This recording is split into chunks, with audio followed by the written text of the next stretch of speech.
Hi everyone, it's been a crazy past few months, and a couple of weeks back, the market has been down in both cryptocurrencies and in the stock market. And so everything has been a bit wonky. I mean, I go to my apps and it is red, and I'm asking, oh my god, what's happening to all my money? But I'm also looking at my low risk and medium risk assets, and I'm thinking to myself, well, it's not that bad if I still have some cash and increased liquidity in some other assets that are not adversely affected by the bearish market at the moment. And so this is one great reason why diversification is very important. But let's get to the purpose of this video. What I really want to do today is to talk about how I am investing in this season. It's been salary week for me this week. Yes, so my account is a bit fatter than it used to be, and I'm going to be splitting my income using the budgeting rule I talked about a couple of weeks ago, the 50-30-20 rule, and I'll be talking about what I'll be moving this money to and what investment options I will be considering. Now, the purpose of talking about investments in particular is that I am changing my strategy. Okay, so typically I would put money in more long-term assets, high risk, because I have some age on my side and time to buffer. But there is so much uncertainty in the world today. There's the looming elections for Nigeria. There is the forex problem we have in the country. There is the crisis between Russia and Ukraine. My heart goes out to everyone in these regions. I hope things get better soon enough and that everyone is staying safe. And there is the whole US issue with the interest rates and all of that. So too much uncertainty is out there, and this is really what defines risk. And the great thing about strategies are that they are not set in stone, which means that we can constantly change, update, go a bit up, go a bit down based on the current realities.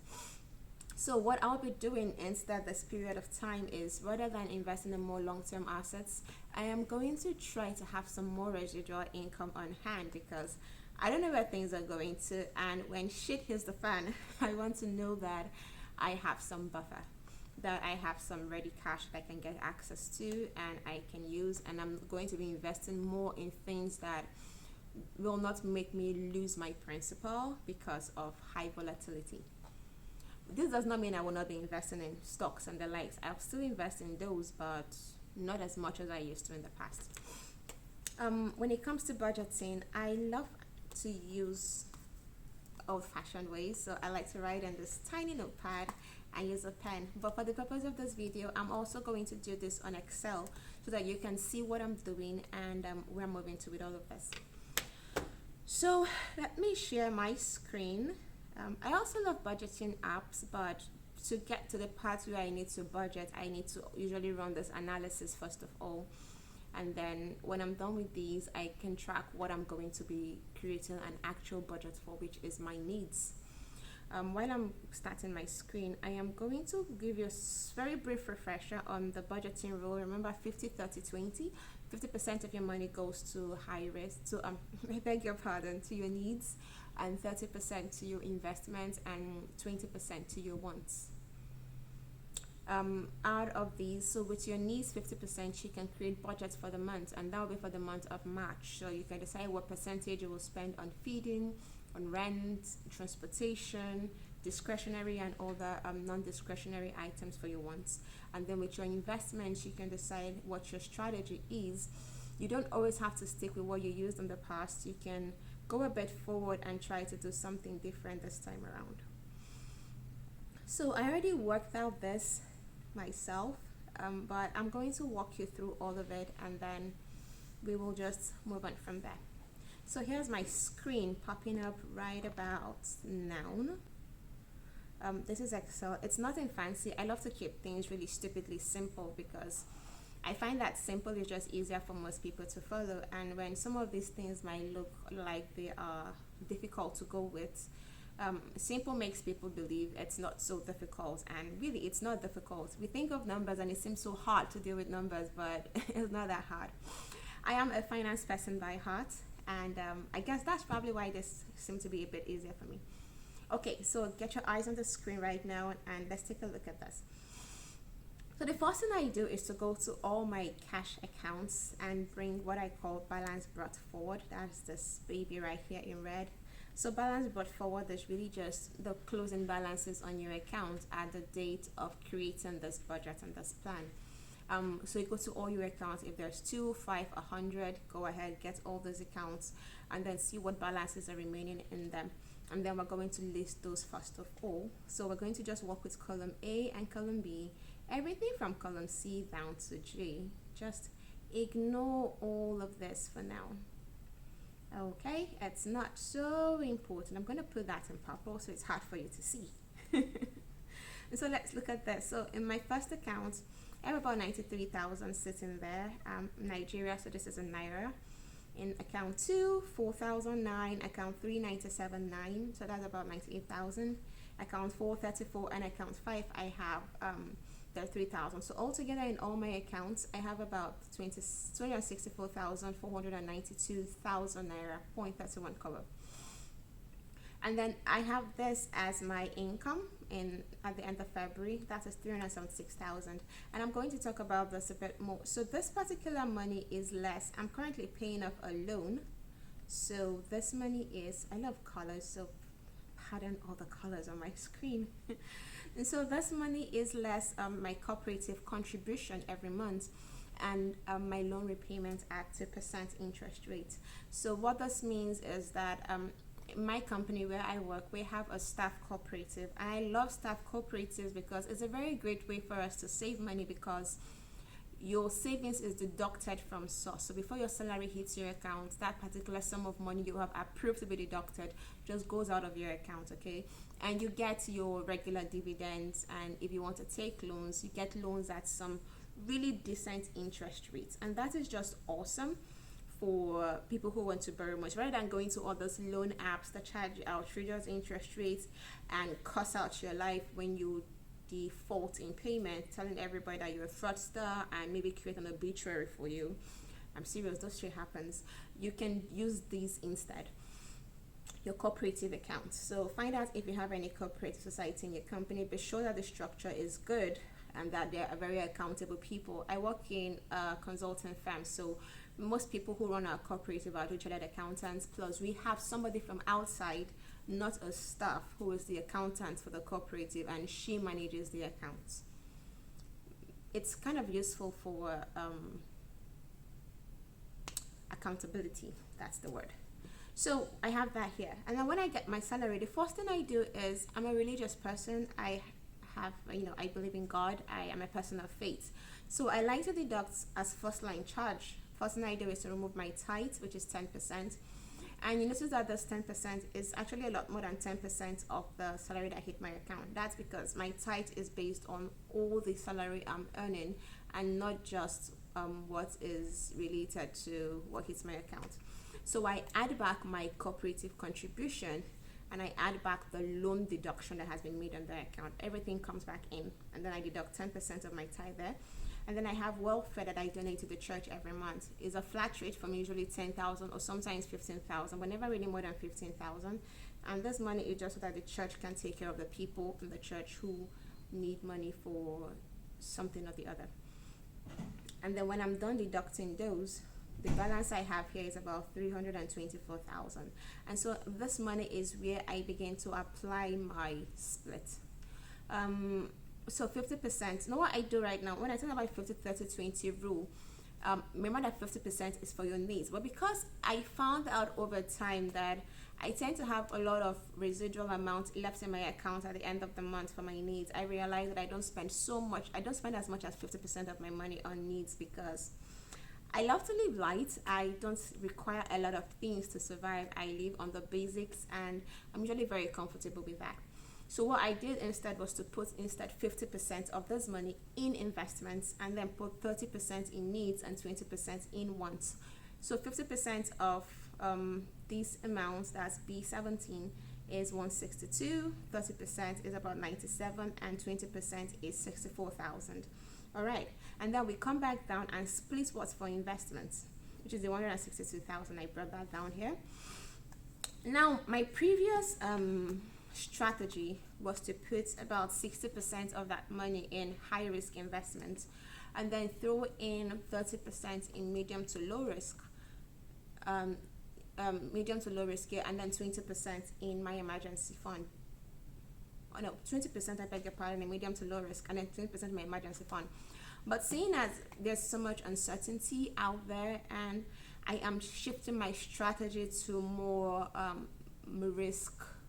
I'm taking risk into more cognizance right now. Not like I haven't been doing it before, but I don't want to have so much cash out there affected by uncertainty. I want to hedge a bit more. I'm moving from being moderately aggressive as an investor to a more conservative approach in investing. So what I'm doing now is to put instead just 30% of that money in high risk investments, pushing 50% to medium and low risk, and then as usual my 20% goes into my emergency fund. Now I'm going to take out my purple screen so you see a bit more of what I have going on here. No fail. Okay, here we go. Now I've made a couple of notes here. My 30% for needs goes into my needs account, right? And out of this money, I am going to make a bit more. I'm going to do a bit more with budgeting on this stance. So this is where I'm now going to decide what percentage I want to apportion to what kind of expenses. I have a budgeting app I found for that. I've tried so many budgeting apps in the past, and I have started and abandoned, but I found this app that is just so amazing, guys. Like, I'm going to tell you about it at the end of this video. It's such an amazing app that using it has just been exciting. The UI is fantastic, and it's just an individual that created it, not even a company, just a person made this. I mean, I wish I could design and create Android apps. I will do so much with this. But it's a great app, and I'm going to be using that here. I began using it about a couple of days ago, about 5 days ago, and every day I've been recording my expenses, and it's just great. And so part of my 20% is going to go into the wants account. So I'm going to throw this into another bank account that just tracks my wants. And for my investments, the 48,000, 30% high risk will go into crypto and stocks. When it comes to crypto, I will not be buying new coins or new tokens coming out. I will focus a bit more on the things I've already invested in the past that are really down. The cost prices are low at the moment. So I'm just going to buy up a bit more very low cost cryptos like FTM, Phantom. I might consider Solana is also dipped a lot. So maybe I might dip a bit more into Solana. I'm going to take a more look at Block and just put money in these. And then a bit more Bitcoin, of course. And then I'm going to buy in stocks, ETFs. So rather than investing in individual stocks from the portfolio I own, I'm going to put more money in a Vanguard ETF tracking the S&P 500. So that's that. And then for my medium and low risk, I'm going to be I put a fixed rate of 50,000 Naira every month in my money market fund with Cordros Capital. So that's not going to change. And then the balance of that is about 31,000. I will be putting that in Nigerian dividend stocks. I've had great dividends from MTN and from Nigerian breweries, so I'm just going to dip a bit more money into this section. Remember that MTN is rebranding to become a tech company, and I see a very good future for MTN in Nigeria. It's been doing so well in the telecommunication sector, and becoming a tech company, it has the Momo license. I feel like it's going to make some really bold moves in the future. And so holding stocks in this company is going to be a really, really big game changer. And for Nigerian breweries, the ones who make you drinks, as a fast-moving consumer goods company, it's a beer company. And knowing Nigerians and how we love our drinks, I'm still going to put more money into that. So let's move up a bit more and take a look at my balance brought forward. So now the question becomes, what do I do with all this monies that I have left before in these accounts? This is how I apportion them every month when I come in contact with them. So I'm going to start from Bank 5. I have an account with Kuda Bank, and I kind of forgot I had money there. I opened the account some months back and threw in 50,000 and gave somebody a birthday gift of about, I think about 12,000 sometime in December, and then I just completely forgot I had about 33,500 Naira left in the account. And while I was doing my balance brought forward, it came to my attention that, oh babe, you have money in this account. So I'm going to repurpose some of this money for doing other things. For Kuda, I talked about in one of my previous videos something I learned while reading a book, The Psychology of Money by Morgan Housel, and it talks about at a point having savings just for the sake of savings. It gives some flexibility, and so when you have opportunities to take advantage of, you don't have to worry so much about where to pull the money out of. You can just go to that savings for savings account and get it from there. So I'm going to repurpose this account for that purpose. So and then over time I'm going to keep dipping a bit more money into it, maybe about 10 or 20,000 per month. Not too much money, just, but since I can't just leave it in a regular savings account, I'm thinking that I'm going to have to put it into something a bit more interest yielding. So I'm thinking perhaps maybe another target savings account, just for this. I'm not sure yet, but it looks like a plan. And then let's go back to bank 4. In bank 4, I track my needs to this account. So that's about 34,000. I am not going to repurpose this. So what I'm going to do is simply add my 97,000 allocation into this money. Okay. Why am I doing this? Is because we're consistently seeing a rise in inflation in Nigeria, and the price of food is just skyrocketing every single day. I don't want to get stranded sometime in the month of March. So rather than repurposing any money left in this account, I'm just going to constantly leave it there. So if there's more of it next month, I'm going to still leave it there and add a bit more to it. So I have a bit of buffer in case of more inflationary costs. So this should help me out. If we move to bank 3, I have about 97,000, and I had this account for my wants. So it turns out that in February I didn't have any wants. That is not so surprising for me because I like to live on the low side. I'm not trying to impress anybody, so there is no need to spend outrageous sum of money doing things for people who do not particularly care about what you're doing. So what I'm going to do with 97,000 is that I'm going to repurpose it for investment. So rather than spend it on myself again, I am going to take this and put more money in those ETFs I talked about, put more money in the cryptos I talked about earlier, and perhaps maybe put some money in some individual investment stocks that pay dividend, like Coca-Cola, KO, Intuit. Intuit is a financial services company in the US, and perhaps Microsoft, perhaps. But this time will tell, but it's definitely going to move into my investment portfolio. For account 2, I have about 4,009. So I'm going to move this from here to my Kuda account for my flexible savings. Okay, so 33,500 will get an extra 4,000 into it, and that goes there. And with bank 1, bank 1 is typically my feeder account. This is where I get all my incomes, where all my dividends go to. So when I have dividends from stocks, it drops into this account. When I have interest from other investments, it drops into this accounts. When I have salary paid or anybody paying anything, even people who are just gifting me cash or whatnot, it all goes into the single account. So right now in this account I have about 93,000, and then I'm thinking about using this account. I'm not sure what to do with this money yet. So you see, I have here as pay off loan. So I have this loan. I've created something for my loan down here. My loan is about 100,000 naira, and it's 2% payable in 3 months. So I got this loan in December. I was a bit cash strapped and I had so much money locked somewhere, and I needed cash for an investment opportunity that came up, and I didn't have a lot of money to put in there. So the great about cooperative loans are that they are cheap, and it's easy to pay because it goes straight from your salary account into the payment. So it's great. And every month I need to pay about 33,333.33 naira. That's a mouthful.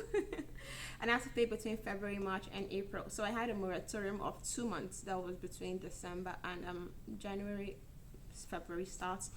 So I have deductions now from February to April. Then I have 2 options. One option is to just let this money run its course up till April, and option 2 is to pay off the balance now. If I pay off the balance now, if I let it run to April, what I'll be paying is about 106,000 naira. Okay, for my 100,000 naira loan. Now, the thing about the interest rates is that, and something you should also take note of when you're borrowing money, is you need to find out how the interest is calculated. So if they say 2%, okay, these are 3 months loans, so it's a short-term loan. Is it 2% flat rate every month, or is it 2% on reducing balance? Now, what reducing balance means is that when you pay the first 2% on the full loan sum, the next 2% you need to pay will be calculated on the balance you have left, the balance of the principal left. So let's say you have 100,000 and you're supposed to pay maybe 50,000 in February, and you pay 50,000, and will the 2% count for the remaining 50,000 only, or will it count for the 100%, for the 100,000? I beg your pardon. So we need to know this when you take loans. And for my loan, it's actually not on reducing balance. It's a flat rate 2% per month. So that's the question. Actually, it's 2% for 3 months actually, but the 2% is counting on the actual sum, not on the balance of the principal. So it might serve me, if I can't think of anything worthwhile to do with all that money left in the next 2 months, it might serve me to pay off that loan up front and just get it out of my book. I actually love a clean book, and this is the first loan I've taken in my whole life. I don't know if I want to do this again, but it's not affecting me so much. So if I have an investment opportunity that can bring an interest greater than this 2% I need to pay, then it will serve me to let this loan run its course and then just use this 93,000 and invest it and get that extra income from it. If I don't, and this money is just going to have to sit in my account for the next 2 months, it will just serve me better to pay up the loan. So I'm going to shop around for investment opportunities and see if there is anything really worthwhile that can get me reasonable interest within this period. So really, that's it for me when it comes to how I split my income and how I budget every single month. So next month I'm going to do this exact same thing again. I'm going to get money, I'm going to do the split. Most of this will change. So but this is the month of February. I'm going to write this for March 2022.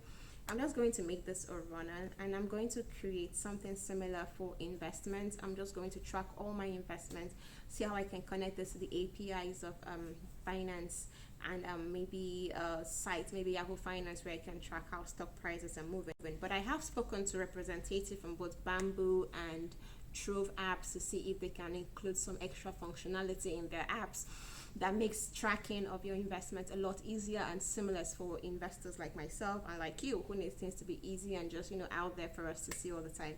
So that's it for me in this video. I hope that you're doing the same for yourself, or at least you'll be doing some of this for yourself. Let me know in the comment section what you plan to do in this period of uncertainty, how you are investing, how you were saving, and just how you were budgeting right now. I will leave the name of the app and maybe a picture for you at the end of this video. I hope this video has been really helpful for you. I know that sometimes when we teach some things, it's not so easy to make sense of them unless you're able to get a visual representation of what we're talking about. And that's really what this video has been all about. And I hope this has helped you get an idea of what I'm doing and what you can do and how to run this for yourself. So I forgot to say this at the start, but if you're a new subscriber or you're a new viewer, welcome to the channel, and thank you for staying so far to the end. And if you're a previous subscriber, welcome back, and don't forget to like this video so that others can find us, and to subscribe so that you don't miss new videos when I post them. I love you guys so much. Do take care and see you next time. Bye.